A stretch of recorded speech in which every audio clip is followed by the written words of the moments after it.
సీత, ఇంకా ఆ విషయం గురించి ఆలోచించి బాధపడుతున్నావా? అని నాకు బాగా అలవాటైపోయాడు అమ్మగారు.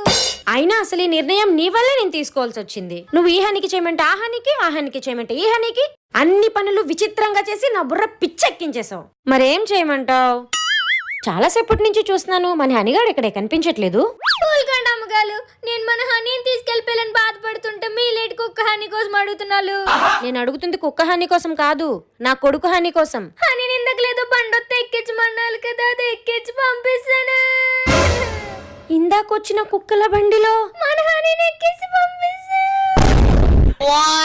అమ్మగారు అమ్మగారు అమ్మగారు, వస్తే నీ పిచ్చికి పిండం పెట్ట, నిన్ను కోసి కారం పెట్ట, నీ కాలు విరిచి పొయ్యిలో పెట్ట. అమ్మగారు నన్ను తలవత్తితో గాని హనీని తీసుకెళ్ళిపోతున్నారు. హనీ